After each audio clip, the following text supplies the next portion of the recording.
Ole Miss will beat Georgia Tech Saturday. I will tell you how right here on the Locked On Ole Miss podcast. You are Locked On Ole Miss, your daily podcast on the Ole Miss Rebels, part of the Locked On Podcast Network, your team every day.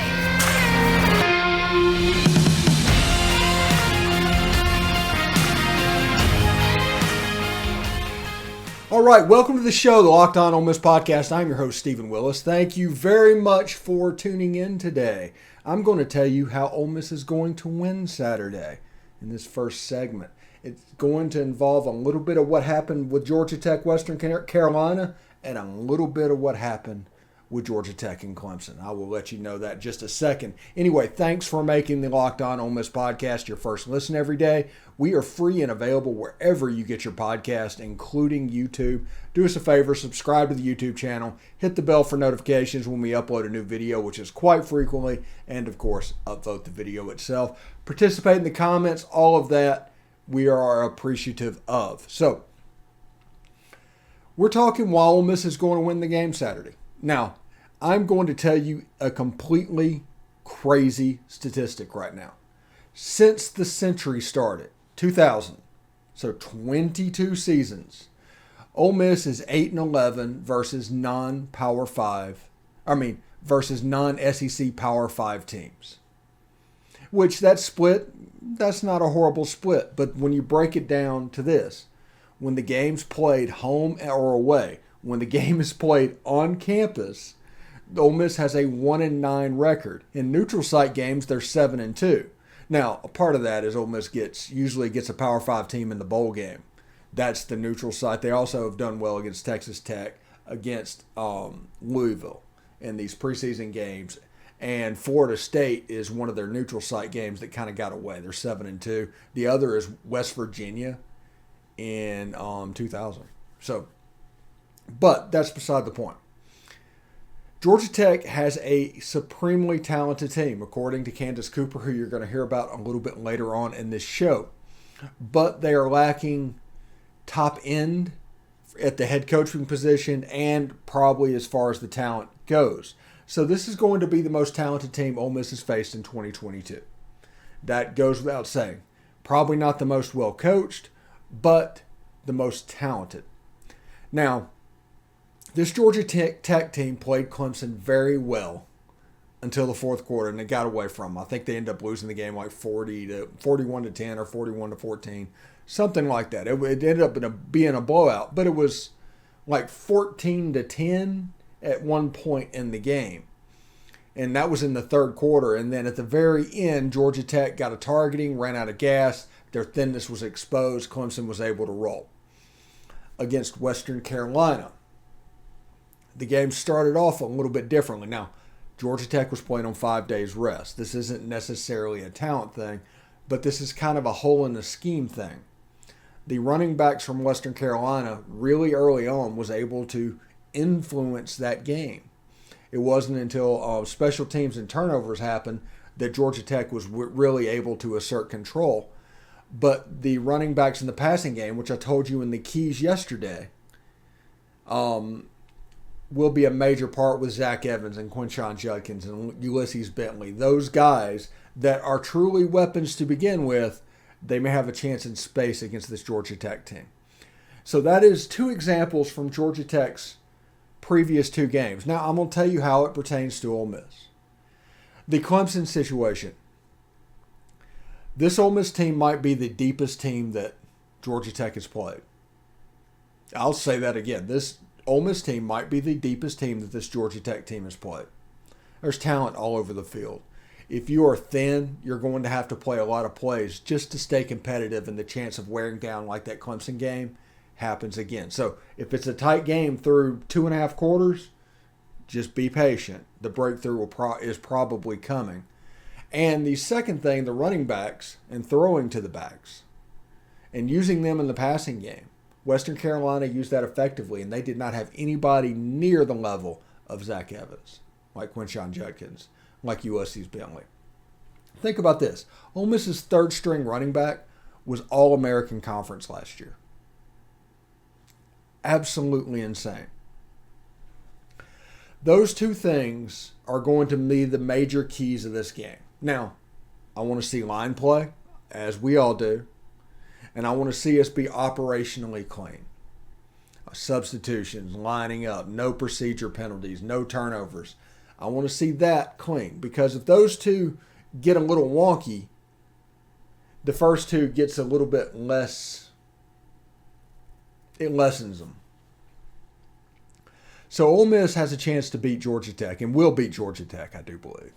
They're favored right now by 16.5 points. The over-under is at 61.5 on BetOnline. You can go check those guys out right now. And they have all the lines and all the props on there. The game's at 3:30 Eastern, 2:30 Central on ABC. It's going to be an ABC game. Ole Miss hasn't played on ABC in a while. And so we'll see exactly how that looks. I think the Memphis game in 2015 was the last time Ole Miss played on ABC or something like that. So there's a lot of stuff. And this is a big game, people. It's not that Georgia Tech is a supremely good team. This is a big game because this is the best team we've played thus far this season. It's going to be the most talented team. It's going to be the team that if we don't come up and come ready to play, they actually have the talent that can hurt us. Like I said, I like Jeff Sims. Good quarterback. He's like 31 of 35 on the season. Not many yards, but he's been pretty efficient with the ball. So they can hurt you. So this is a big game. Now, everybody that wants to point to Kentucky, they shouldn't. That makes Tulsa into a trap game, because Tulsa's pretty good. They're our best non-conference team. But this is a big game for where it sits on the schedule. This is the first let's get real game that Ole Miss will face. I think they're going to come out and be ready to play. I think they're going to come out with their hair on fire. And despite what they say, I think that the starting quarterback is known. He's taken all the reps this week. And he will continue forward against Georgia Tech and against Tulsa and so forth. I do think that this gamesmanship is not about Georgia Tech. It wasn't about Troy. It was not about Central Arkansas. And it won't be about Tulsa. I think this gamesmanship is about Kentucky. They want to make the GAs have to build 2 preliminary game plans and not spend so much time breaking down exactly what Lane Kiffin does. Interesting to see. Now that Kentucky game will be a stripe out. It'll probably either be the CBS game or the primetime ESPN game. It's going to be a big day in Oxford. But that is a little over 2 weeks away. Georgia Tech is next on the schedule. Like I said, they're not a great team, but they do have talented pieces. They are a little bit behind the 8 ball when it comes to coaching, but that is to be expected kind of with what they have and what is going on, because they had such a hole that they had to dig out of going from the Paul Johnson flex bone to this traditional modern offense. It was always going to be difficult, a tough transition. It's almost why I don't recommend anybody ever going full air raid and never go full flex bone, because the system change is so drastic. They have a chance to be pretty good. They have a chance to be pretty dangerous, and this is a big game. It's not, SEC conference level big game, but it's the biggest game we've played thus far this season. Enjoy the game. Head out to Bobby Dodd Stadium at Grant Field and enjoy the Rebels. I don't know what uniforms they're going to wear. I don't know if Georgia Tech is going to wear white at home. I don't know all that. We'll find out about that Thursday night when they do the uniform release, and then I'll do the video on Friday. Friday, I'm going to Disney, Hollywood Studios that night. I'm going to have a little bit of a mental health day a little bit, and maybe ride Rise of the Resistance or something like that. But the last time I started doing days of fun at Disney World, Ole Miss won the baseball national championship. I'm just saying. But all in all, I expect Ole Miss to win this game. And that's mainly because I think they're better on the lines. I think they have more talent and they can wear down a thinnish Georgia Tech team. And the running backs, which seems to be a weakness for this defense, is a supreme. This is the best group of running backs Georgia Tech has faced. So I think Ole Miss will win this game. I think they will cover relatively easily. Like I said, Ole Miss is a 16.5-point favorite currently. Over-under is 61.5. I would almost say Ole Miss will cover and the under will hit. That's where I'm sitting right now on this Wednesday thinking about this game. But it's going to be a lot of fun because as we move on from here, see, I couldn't stand where the FCS game hit for Ole Miss this season because we had all of that momentum through the season and through the first game. And then it just kind of went into a lull because the anticipation wasn't there. It was like a pause. And then you had to build that back up with post-game of Central Arkansas. Now our Central Arkansas post-game videos are over 2,000 views. But yeah, it was the way it was going during the week. You didn't know if it was going to hit that. Now week 3, there's a little bit of anticipation happening, even for Georgia Tech. There's going to be anticipation for Tulsa. Do not overlook Tulsa, people. And then the conference slate hits. Right there with Kentucky, a stripe out in Vaught-Hemingway Stadium. It's about to get real. And that is why this game at Georgia Tech is important. First road game. Get that out of your system. Most talented team. Get that out of your system. Execute at a high level operationally on the road and get ready for SEC play. This is a perfect get ready for SEC play game. Because Georgia Tech, if you play sloppy, if you turn the ball over, they can beat you. This will be the best team that Ole Miss has played. It'll be a test for the defense because they run a true spread. It'll be a test for the offense because I think they're going to sink. So you're going to have to be patient and hit the backs and don't force things. It should be interesting to see, but I think Ole Miss will win the game and cover. This game for me has like a 31-10 type feel. So should be a lot of fun to see there. Anyway, as you can see by our bottom line, Ole Miss is favored by 16.5 and with an over-under of 61.5. Those lines come from BetOnline. BetOnline.net is your number one source for all of your pro football and college football betting needs and sports information this season. Find all the latest football league developments, game matchups, news, podcast, including this year's opening week games. BetOnline is also your continued source for all of your sporting wagering information, including live betting, esports, and more. It's the fastest and easiest way to check in on all your sports and events, including Major League Baseball, MMA, boxing, and golf. Head to the website today or use your mobile device to learn more about the trends and action. BetOnline, where the game starts. All right, thanks for making the Locked On Ole Miss podcast your first listen every day. We are free and available wherever you get your podcast, including iTunes and Spotify. So leave us a 5-star review. You can say whatever you want to say. Just make sure it's a 5-star review. The reason we ask you to do this is because even if we might not be your cup of tea, we could be somebody else's. And you can do that. It'll be easier for them to find us if they search Ole Miss. We'll be higher up on the list. So please do that. Thank you very much. All right. We wanted to do something a little bit different today. So we wanted to reach out to Twitter, and we didn't have a whole long time to do this before we started recording, only a couple hours. So we don't have many comments, but we wanted to get the viewers' take on what's going on with Ole Miss football and with Georgia Tech. And some interesting stuff came in. All right, here we go. Jacob Davis on Twitter says, this weekend against Georgia Tech, I want to see the offense mesh together, hopefully with Dart at QB. But overall, just a good, complete offensive day against a solid defense. That is a really good point. I want to see it operationally sound. I do think they should just name Dart. I think Dart has one, but they're not going to name it for the, Jeff Collins does not deserve to know who Ole Miss's starting quarterback is going to be. But I want a solid offensive performance against this defense. They played a pretty good game against Clemson, and against Western Carolina, they kind of found a little bit of the hole in that defense. So they're going to work to improve that and shut that door, but we have the type of athletes that can really make them pay, especially on the outside. I do think they're going to sink to start out in the game. Tom Vanderford said, I expect to see a Rebel win this weekend. There will be some mistakes and turnovers, but the Rebels will cover.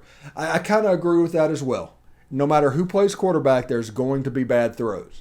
People that expect fifth-year Matt Corral playing quarterback with two sophomores in the game, those two don't mesh up. If you want to look at Matt Corral versus Memphis in his sophomore year, he was 9-19 for like 90 yards. It was a weird, ugly game. Ole Miss was able to pull out. Young quarterbacks make mistakes. Be patient with them. And I think what happens, whoever Lane Kiffin announces finally, you're going to see a situation to where they get a lot of rope. I think that is what they want to do, because he is really mindful of the way a quarterback can perceive what is going on. All right, Jake Thomas says, I want to see the clipboard flying 50 feet in the air. If there's a big play, Jonathan Mingo, Malik Heath, even J.J. Henry, he's due to catch one of those long passes. There's been 2 straight games where he was open and it just didn't work, that the clipboard could go. I do think those Lane Kiffin shot plays will be a big deal starting now with Georgia Tech, and you need to hit on those deep balls. And we saw that last week a couple of times. But if you hit a big one and there's that long run, the clipboard could absolutely fly. Hottie Toddy Strohs, that's Kara McCutcheon. Her weekly segment is coming up this week. She says, I want to see Ole Miss pick a quarterback already, please. I think she's about done with this whole charade, as are most of us. It's going to be a big deal. I'm sure she'll talk about that. And it sounds like the Jeff Lebby, Matt Corral thing could be her topic for the week come Thursday. So pay attention to that. It could be quite good. And finally, from Derek Vandegrift, he wanted to play along. You said dominant defensive effort and relentless rushing attack, racking up 200 yards, leads Ole Miss to a 31-6 victory in Atlanta. That's not a want to see or anything like that. That looks like an outright prediction, but this whole show is a prediction, because this is why we're going to beat Georgia Tech on Saturday. But the Ole Miss fans stood up. They participate in this thing, and I do appreciate everybody. We were going to do this from time to time and have viewer comments on the site. So thank you very much for tuning into that, and man, it's just pretty fantastic. When we come back from the break, we're going to have Candace Cooper from Locked On ACC to talk Georgia Tech from their point of view. We're also going to have Bryce Coonan later in the week, so we're going to have 2 people giving a breakdown of Georgia Tech. Candace will be the preview, will serve as the preview, though, will release as a standalone Saturday morning, real similarly to what we did with Central Arkansas. So it should be a big thing. So right after this, Candace Cooper. Stick around. All right, thanks again for making the Locked On Ole Miss podcast your first listen every day. We are free and available wherever you get your podcast, including YouTube. So do us a favor, subscribe to the YouTube channel, hit the bell for notifications for new videos, which come quite frequently, and of course upvote the video itself. I'm here with Candace Cooper. She's the host of Locked On ACC. Go give her a subscription on YouTube right now as well. Candace is going to be doing the Georgia Tech, Locked On Georgia Tech heavy lifting, because we have no host for Georgia Tech. So how you doing, Candace? I'm good. Thanks so much for having me. Thanks for taking the time to just talk about the Yellow Jackets. It's very rare that I get the opportunity to do so. So hopefully I can give you guys what you're looking for. Yeah, you know, a little bit of buzz. I think Ole Miss, by the way, we were talking about uniforms in the thread earlier.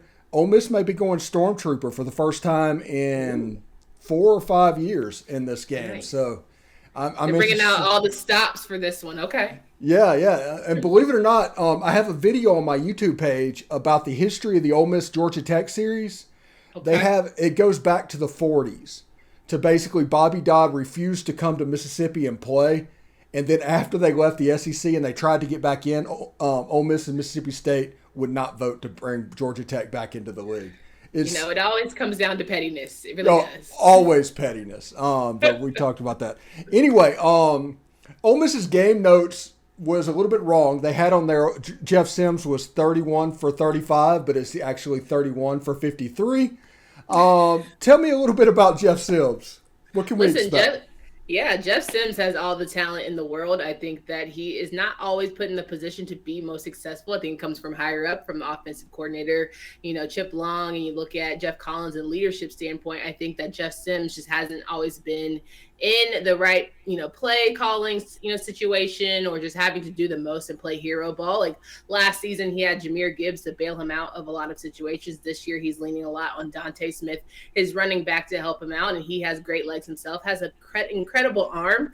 Sometimes it doesn't always meet the receiver, though, right? Sometimes it's like, man, he's got a hell of an arm, but the receiver was on the left and you threw it to the right. So, it's just one of those situations where you're like, what were you thinking? I think some of that IQ at times can be a little frustrating because you just know it's there. The talent is there. You just wish all the pieces would kind of fall in place. But overall, I think he's a very good quarterback in a very talented conference. Yeah, is he a legit pull threat on the zone read? It looks like he has 21 carries. He run the ball a lot? 100% will run the ball, especially when he feels like his O-line has, failed him essentially. And I think that you'll probably see a lot of that going into Saturday's game. Okay.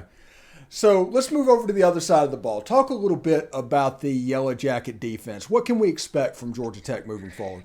Yeah, so you have Miles Sims, you have Derek Allen, you have Charlie Thomas, who are really good. Miles Sims and Derek Allen in the secondary, a really good safety and cornerback there, who at times show flashes of just really being able to be great in man-on-man and in coverage. And I think that also Charlie Thomas is really good as a linebacker. He's able to, read offenses very well, can read the quarterback's eyes especially great. So he's going to give you a little bit of worry, but it all comes down to them, that defensive line. Can you get to the quarterback? I think that's one of their biggest issues at times is you're giving them all day to throw. You're giving them all day to have opportunities to get that long ball out of there. And of course, you're making your secondary step up in big ways. So they're going to have to figure out how to make it a long day for Ole Miss's offensive line.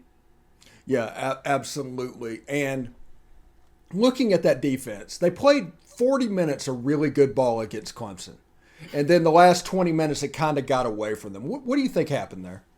I think it was some clock management issues. I think it's not trusting, some of your guys out there and just missing assignments. And of course, fatigue kind of got the best of them. And some of the tackles that you just knew they should have wrapped people up, right? You knew that would just swing both arms around, you'd be good to go. You live with those mistakes, I guess. But it was just one of those situations where talent sort of got the best of them in terms of having to be on the defense more often, having to go back on defense more often than they probably wanted to with Jeff Sims and the 3 and outs and all of those things. So I think fatigue was the issue, but overall, clearly you saw flashes. Clearly you saw that if they had just had a little more offensive weapons, like execute, they wouldn't have been on the field defensively as long as they were, and ultimately didn't have to, break down towards the end of that game.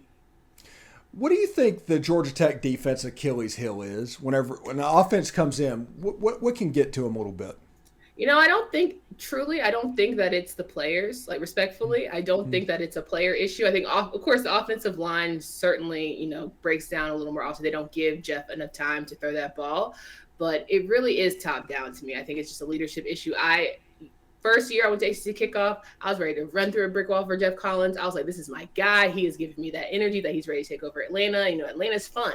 Atlanta's a great city. They have great talent there, but it just has not connected the dots. And the team was young for a little while. You gave as many excuses as you could, and just ultimately it just hasn't panned out. So I think that's just one of those things where they're doing the best they can with what they have from who they're being led by. Do you think at Georgia Tech it's a little bit of a system thing that whoever took this Georgia Tech job after Paul Johnson was going to struggle just because of the players not matching up what needs to be done?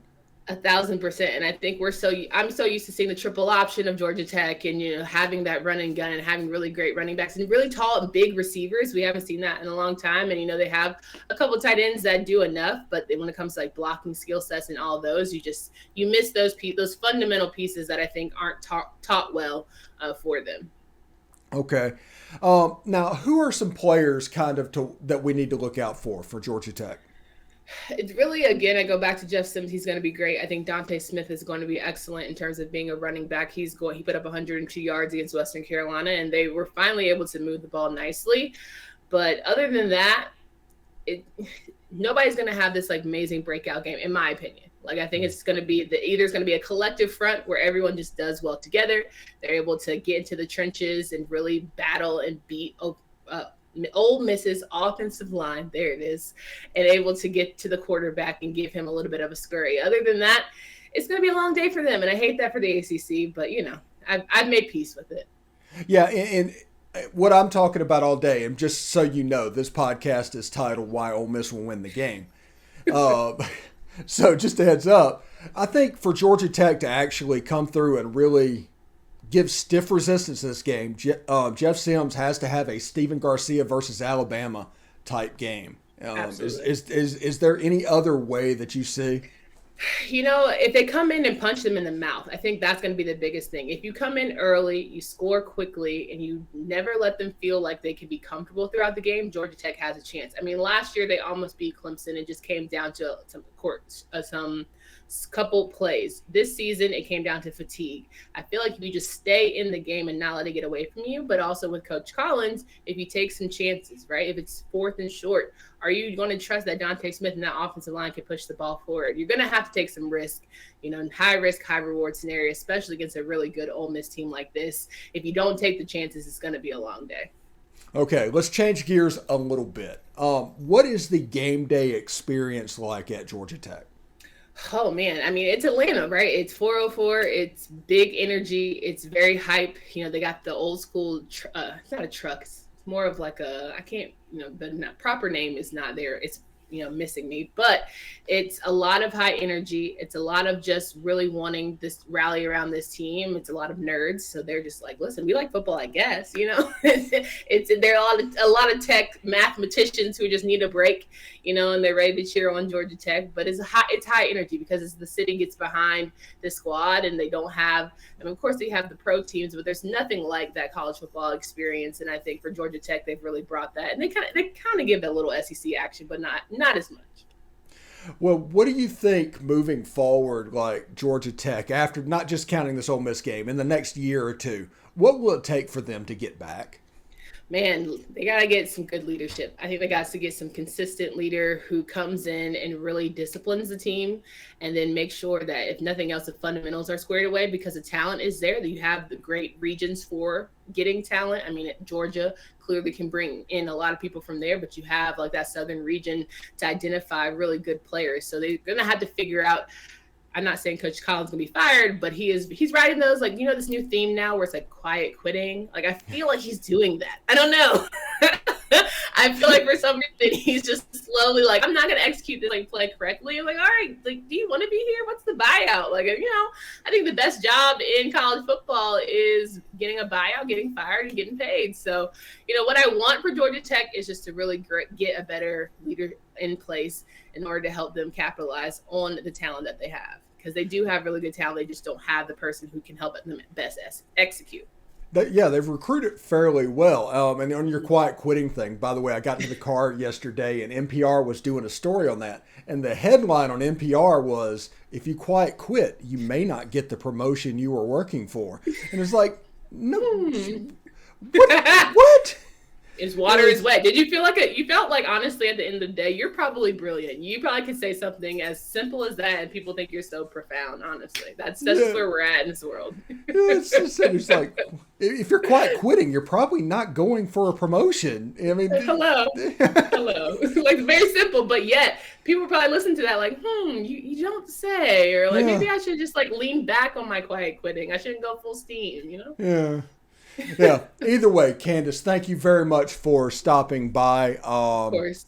This has been awesome. I hope, for your sake, the ACC does well next week. I've had some really good SEC teams come in and get a little rattled. LSU, Florida State, but then you had the Pitt in Tennessee. So it's all nice, little even. We got Miami facing off against Texas A&M, the future SEC team of the world. So I think, yes, they're in the SEC currently, right? Yes. Yeah. I think about Texas. Yeah, before I let you go, Miami Yeah. and Texas A&M.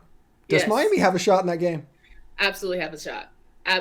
The reason they don't have a shot is because they're going to play off an extremely pissed off Texas A&M, and that's a scary sight. I just look after that Appalachian State game and how they looked offensively, and they're favored by 5.5 points, and I'm like, this feels like a trap.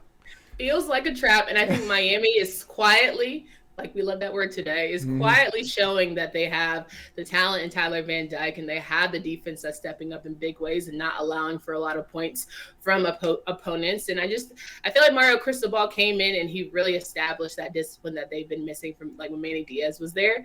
And so Miami, quiet as it's kept, they haven't been overhyping it, right? Haven't seen the flash. We haven't seen any turnover chains. They're just quietly doing what they need to do, winning the Coastal probably, and then just going out and winning the ACC and doing what they need to do. Yeah, you guys took Henry Parrish Jr., or Miami did, from Ole Miss. I hope he's doing well as well. But anyway, Candace, thank you very much for joining the show, and hopefully if we can talk again later. Please. Look forward to it. Thank you. All right. Take care.